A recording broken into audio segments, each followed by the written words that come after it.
Today, I will show you a crime drama mystery film from 2001, titled The Glass House. Spoilers ahead. Watch out and take care. The film opens up with teenage girl Ruby Baker enjoying a horror movie at the theater with her friends. She isn't very scared, but at least they get a good laugh out of it. When the film is over, one of the girls wonders where they should go next, but Ruby says she should return home. She can't afford to have another argument with her parents, they believe her to be sleeping. The next morning, she's shown having breakfast with her parents and her brother Rhett before leaving for school. There she meets her friends, and they make plans together to go out again later. That night, David and Grace go to a restaurant to celebrate their 20th anniversary. Unknown to them, Ruby also goes out to spend the evening smoking, speeding, and going to a rave with her friends. They also laugh at how much her parents trust her. When she makes it home, she puts on perfume to cover the smoke smell, before noticing there's a police car waiting outside, making her think her parents called the cops on her. She goes inside and tells the officers she isn't missing, but they aren't there for her. They've come because her parents have been in a car accident and didn't make it. The shocking news makes her faint. A day or two later, they have a funeral. During the corresponding mass, Rhett wants to say some words, but he's too upset to manage it. It's then that we're introduced to Dr. Aaron Glass and Terry Glass, close friends of the family. They take over Rhett and make a very touching speech.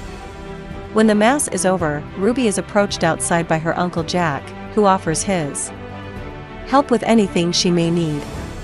Ruby wonders how come she hasn't seen him in 10 years. Jack replies he and her mom grew apart. He also points out he lives very far away. She doesn't take him very seriously and just thanks him before leaving for her home. At her house, a home funeral is being held. The place is crowded, and so Ruby stays in the kitchen to have a moment by herself, but she's found by Alvin Beglighter, the family lawyer. He informs her that she and Rhett will be taken in by the Glasses, and that her parents have left them enough money not to worry about it ever again. Beglighter gives Ruby his card and leaves the room as the Glasses enter it to hug Ruby and comfort her. Some days later, Rhett and Ruby leave their empty house behind to move to Malibu with Aaron and Terry. When they make it there, they're surprised to find the house is huge and mostly made of glass. Terry gives them a tour of the house while Aaron gets some food ready. He shows them around. 209 introduces them to the housekeeper and then takes them to what will be their room, which they'll have to share for now. Neither of the siblings looks happy about this. Later that evening, Aaron serves some fancy food the siblings aren't willing to even touch, so she has to order pizza instead. When bedtime comes, Rhett is still awake and fooling around, so Ruby goes out to the hallway to change. Someone seems to be watching her. Ruby hears a noise and when she turns around, she sees a shadow leaving. It's time to go to their new school the next day, which will be public instead of private. Ruby introduces herself to her new class with a successful joke, but things get awkward when they ask her why she moved to Malibu after school. When the siblings return to their room, they find gifts, a bunch of video game consoles for Rhett, and tons of clothes for Ruby. Moments later, Ruby is telling a friend on the phone about her new school while watching TV. She complains about all the kids being too well behaved and not able to see how they've lost their liberties, like the fact they can't use pagers at school.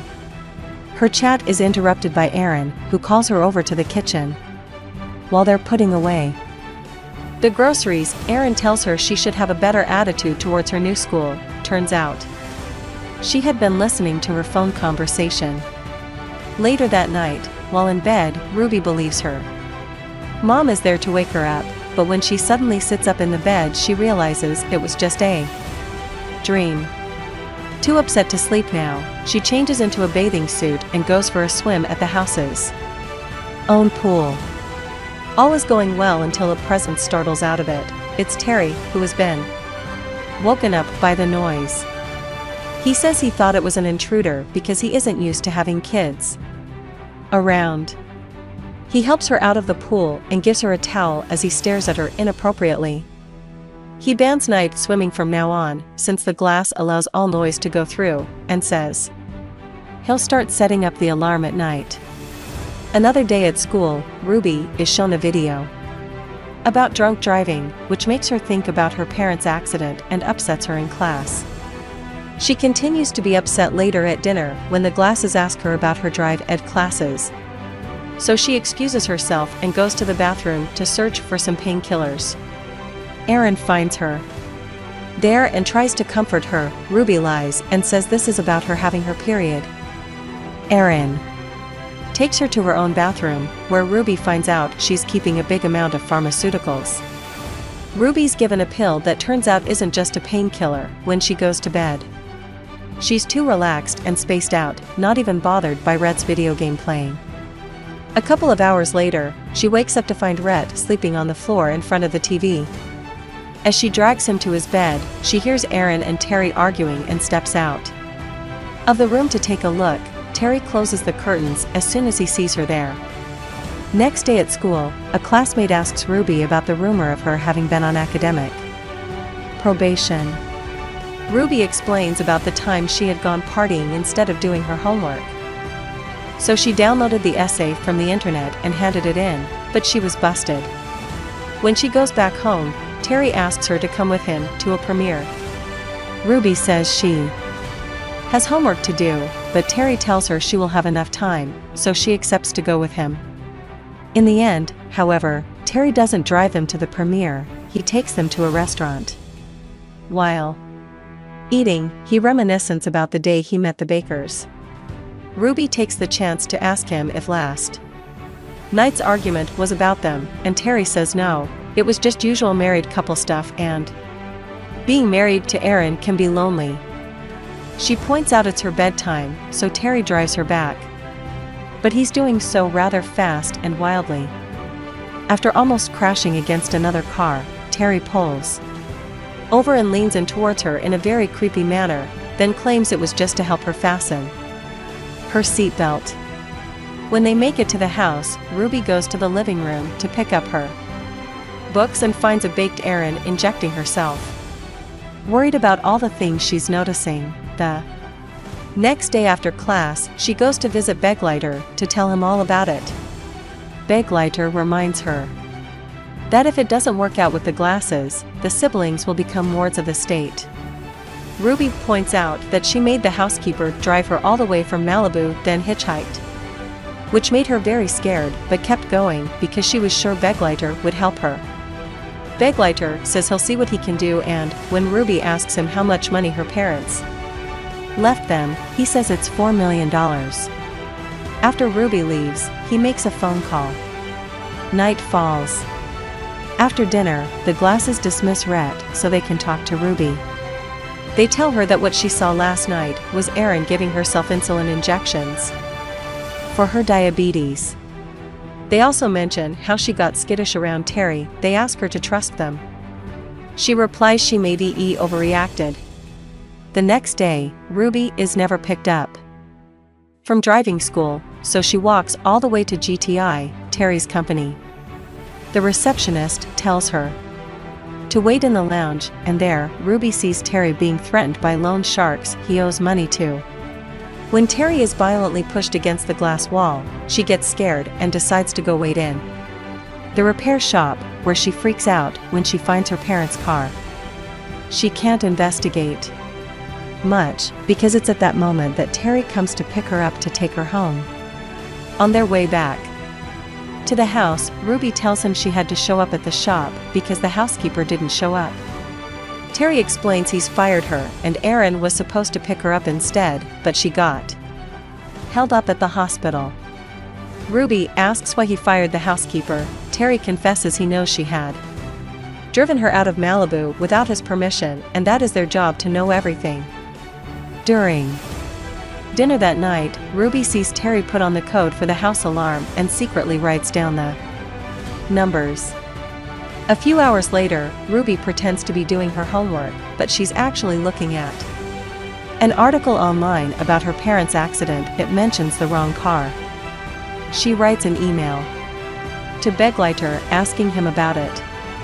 Too upset to finish her homework now, she ends up falling asleep in front of the computer, where Terry finds her. He smiles when he sees the unfinished essay on the screen. The next morning, Ruby wakes up still there, and finds someone had finished the essay for her.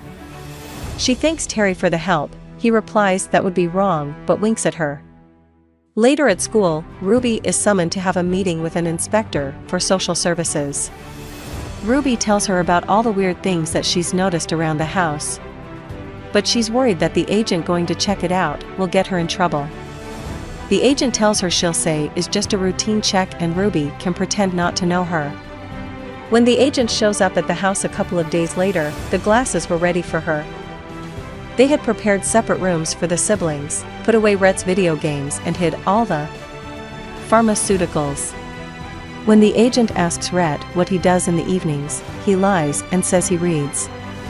Once the glasses are out of the room, Ruby scolds him for it, and he says he's learned it from her. Angry, she grabs the box he's holding and goes to throw it in the trash, where she finds two very important documents. One is a letter from a private school saying they're sorry the glasses won't send their kids there, so they'll return the registration fee. The other one is a postcard from their Uncle Jack, checking on them and asking them to call.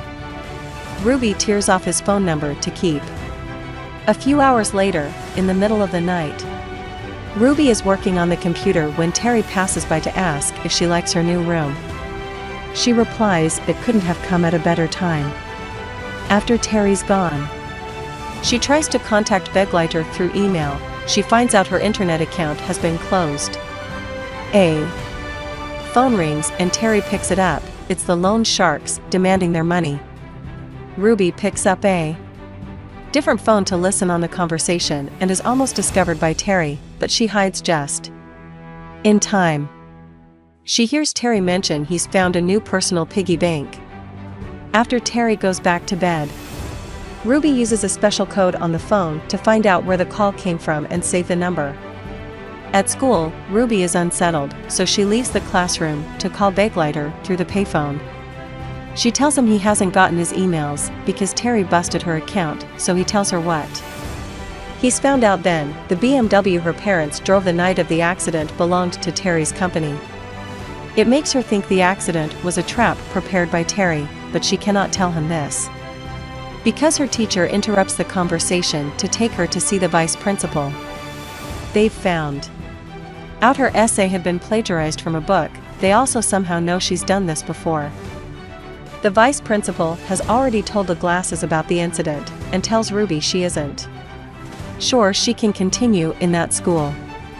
Later at home, Aaron tries to talk to Ruby about it, and Ruby blames Terry for it. But Terry says it's time she starts taking personal responsibility. It's 4 a.m. in the house when Ruby decides to leave her bed and change out of her pajamas.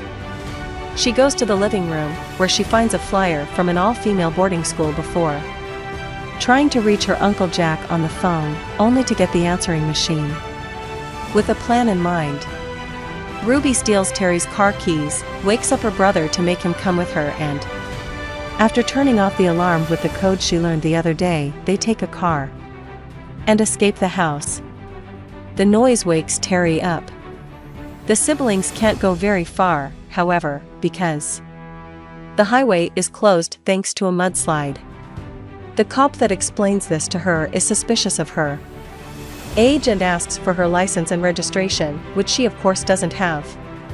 The officer asks her to step out of the car just as the glasses arrive to take them back to the house. On the drive back, Ruby accuses Terry of having killed her parents for the money. He denies it, but he's clearly shaken by the accusation. When they reach the house, Ruby tries to run away as soon as she gets out of the car, but Terry drags her inside. They struggle until Terry manages to pin her to the floor, telling her that they don't need her because they also have Rhett and one kid is enough to get access to the trust. Ruby calls out for Aaron, who does show up, but only to inject her with a sedative to put her to sleep. A quick cut to Ruby's old friends tells us a month has passed and none of them have heard from her. Back to Terry, he receives another call from the loan sharks, but doesn't manage to buy more time. Getting desperate, he goes visits the trustee the next day to try to get some money under the pretense it is to build a new area for the siblings. The trustee is suspicious, though, because he had gotten the school letter Ruby found in the trash faxed to him. Terry's request is denied. Meanwhile, in the hospital, Erin is lying about the amount of medicine her patients are taking so she can ask for more and steal it for herself. Her conversation with the pharmacy is interrupted when she's asked to go see the medical director. We find out later at the house that Ruby has been sedated all this time, and that Erin's losing her medical license for stealing the pharmaceuticals she uses to keep Ruby down and also her own addiction. Terry and Erin argue about their problems, and we learn Erin only became a junkie after Terry killed the Bakers. Erin wants out, but Terry says this is already done and they must contain the damage. He also says they need to get rid of Ruby, and since Erin doesn't have access to sedatives anymore, he leaves the house to see if he can acquire some himself. Erin still has one last secret syringe left. When she picks it up from its hiding spot, she finds some old homemade videos and decides to watch one. It's about her playing with little Ruby on the beach. Guilt takes over her, so Erin overdoses herself before going upstairs, where Ruby finds her body next to her on the bed the next morning. A few hours later, Terry returns to the house after having acquired some morphine and finds her wife's body. He also hears Ruby on the phone, giving someone their address. He goes after her, but she sneaks around and takes her brother with her to hide. While Terry continues to search the house for them, Rhett tries to leave through the front door, only to be jumped on by Terry. He drags Rhett back inside, but Ruby hits him before running away with her brother. Terry catches up with them and captures them, then locks them up in the basement. The siblings find out there is a window down there and start working on destroying the net that covers it with a wrench they find around. Meanwhile, Terry works on sabotaging his Jaguar. Through the window, the siblings see him pull out the Jaguar and park it outside before going back to the house to nap. Taking advantage of this, Rhett manages to escape through the now broken window and steal the keys from Terry. After he leaves, we see Terry had been awake the whole time and is only pretending to sleep. The kids leave the basement and see Terry on the couch. Ruby finds how easy this is very suspicious. The doorbell rings then. Ruby hides with Rhett behind a wall and they watch Terry open the door for Begleiter, who's come personally because Terry wouldn't pick up the phone. He informs him the bank has blocked his guardianship account and there's an ongoing investigation. We learn then that it was Begleiter that had been informing the Glasses of all of Ruby's moves, but only because he thought he could trust them since the Bakers did. And now he sees he may be been wrong. Ruby understands he had thought he was helping them. A red car suddenly parks outside and two men come out. They're the loan sharks. They enter the house and explain they were given a call by Terry's wife, but it was actually Ruby. They ask for the money. Terry says he doesn't have it and blames Begleiter for it. The lawyer tries to leave, but he gets stabbed by the sharks. Terry thinks that solves the problem, but the sharks don't leave. They want to take Terry with them in the Jaguar. As they go outside, Ruby tells Rhett to wait and sneaks out of the house. While they're tying up his hands with tape, Terry convinces them to take the Volvo instead of the Jaguar, but when they open the garage, they find the Volvo's tires had been slashed. Terry freaks out and the sharks cover his mouth with tape as well. One of them takes the red car and the other goes with Terry in the Jaguar. Ruby watches them drive away with a knife in her hand. She was the one that cut the tires. On the road, the Jaguar starts losing control.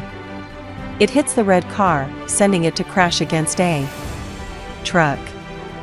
After dodging a couple of cars more, the Jaguar goes off the rails and crashes as well. Sometime later, we find the siblings walking down the road hand in hand. A police car stops next to them and the officer asks them to get in for help. They accept.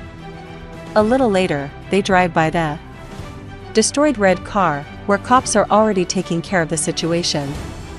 They keep going and find the second crash. The cop stops and leaves the car to investigate, but he is knocked out by Terry. After he asks for reinforcements, Terry steals his gun and goes after the kids. When they see him, Ruby jumps on the driver's seat and desperately searches for the keys. Terry is almost on them. When she finally finds them and starts the car, drives it back, but suddenly stops. Rhett freaks out while Ruby remembers her parents' accident, so she tells him to buckle up, while doing so herself. Before driving the car into Terry, killing him as he's about to shoot. The kids leave the car and hug as more cops arrive to rescue them. The movie ends with the siblings visiting their parents' grave together with their uncle, who promises them they'll have a good life.